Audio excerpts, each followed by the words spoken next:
भारत पाकिस्तान का जब भी युद्ध हुआ है तब इजराइल खुले तौर पे भारत का समर्थन किया है। बोला मोदी जी आप हमला करिए, आप गड्ढे पे गड्ढा कीजिए, हम आपके साथ खड़े हैं। अपने अस्तित्व को बचाने के लिए अगर इजराइल गड्ढा कर रहा है ईरान में तो क्या दिक्कत है भाई। इजराइल अगर हमसे मदद मांगता है तो हमें निश्चित तौर पे उनके साथ खड़ा होना चाहिए भाई, कंधा से कंधा मिला के। जो लोग भारत में रह के ईरान जैसे आतंकवादी संगठन का समर्थन करने का कार्य कर रहे हैं उनके साथ क्या होना चाहिए। जो लोग भारत में रह के पहलगाम अटैक के बाद पाकिस्तान का झंडा सड़क पे लगाने के बाद जिन लोगों ने उखाड़ने का काम किया उनके साथ क्या करना चाहिए। जो जिनकी शरीर भारत में रह रही है लेकिन दिल पाकिस्तान में जाके बैठा है उनके साथ क्या करना चाहिए। मोदी जी अग्नि मिसाइल लाओ और 4 मिनट में बिठा के पाकिस्तान सीधा डिलीवर करो, क्योंकि ऐसे देशद्रोहियों की हमारे देश में जरूरत नहीं है, ऐसे गद्दारों की। सर युद्ध जैसी स्थिति इजराइल और ईरान के बीच में पनपती जा रही है, क्या लगता है भारत सरकार किसी एक तरफ अपना झुकाव दिखाएगी या मध्यस्थता की बात करते हुए जैसे बात की जा रही है कि दोनों देश आपस में बात कर लें, लफड़े को सुलझा लिया जाए, युद्ध जैसी स्थिति न बने, क्या चाहते हैं भारतवासी? देखिए भारतवासी सीधी सी बात है, भारतवासी यही कहना चाहते हैं। अभी आपने सुना होगा कि युद्ध का बिगुल बज चुका है,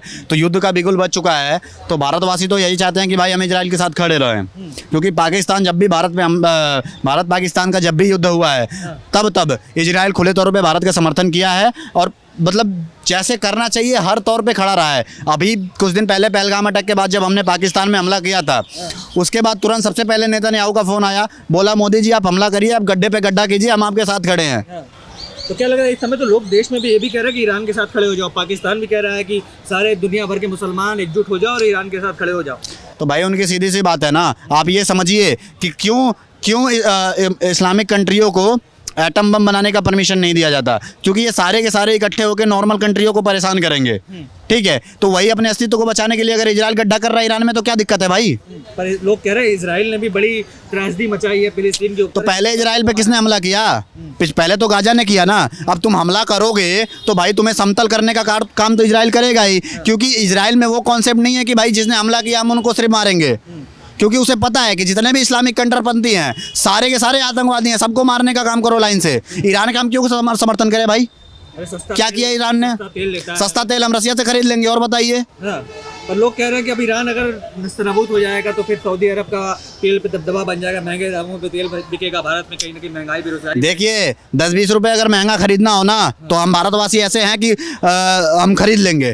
पर इजराइल जिस तरीके से पाकिस्तान से युद्ध होता है और कंधा से कंधा भाईचारे की तरह ब्रदरहुड वाला सिस्टम निभाता है ना, तो उसके साथ हम निभाएंगे। अरे एक भाई हमारा रूस भी है, अब वो रूस भाई हमारा ईरान के साथ खड़ा है, अमेरिका इजराइल के साथ। रूस ने अभी निश्चित तौर पे नहीं कहा है कि हम ईरान के साथ खड़े हैं। देखिए आप देखिए न्यूट्रल खड़ा होगा रसिया इस युद्ध में, क्योंकि इसमें अगर भारत इंटरफेयर कर गया तो रसिया निश्चित तौर पे न्यूट्रल हो जाएगा। क्योंकि भारत में भी कुछ लोग हैं जो कह रहे हैं ईरान का साथ देना चाहिए, कुछ एक समुदाय। देखिए भारत को अगर सीधे तौर पे कहें तो अभी तो हमें किसी का साथ नहीं देना चाहिए, पर अगर कोई हमसे मदद मांगने आता है तो हमें इजराइल के साथ खड़ा होना चाहिए बिना, क्योंकि इकोनॉमिकली और पर कैपिटल इनकम जो हमारे देश की है प्रेजेंट टाइम में उसको हमें देखने पर काम करना चाहिए। पर इजराइल अगर हमसे मदद मांगता है तो हमें निश्चित तौर पर उनके साथ खड़ा होना चाहिए भाई, कंधा से कंधा मिला के। अंतिम प्रश्न ये करूंगा, क्या लगता है अगर युद्ध होता है तो इजराइल क्योंकि छोटा सा देश है, ईरान है, उसके साथ अरब कंट्रीज भी जुड़ जाएंगी, तो किसका पलड़ा भारी? भैया सबसे पहले आप क्वेश्चन ये करिए कि जो लोग भारत में रह के ईरान जैसे आतंकवादी संगठन का समर्थन करने का कार्य कर रहे हैं उनके साथ क्या होना चाहिए।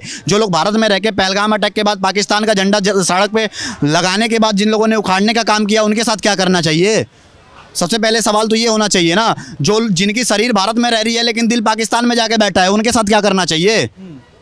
तो मतलब कह रहे कार्रवाई करनी चाहिए। बिल्कुल कार्रवाई करो, और मैं तो कह रहा हूँ मोदी जी अग्नि मिसाइल लाओ और 4 मिनट में बिठा के पाकिस्तान सीधा डिलीवर करो, क्योंकि ऐसे देशद्रोहियों की हमारे देश में जरूरत नहीं है, ऐसे गद्दारों की।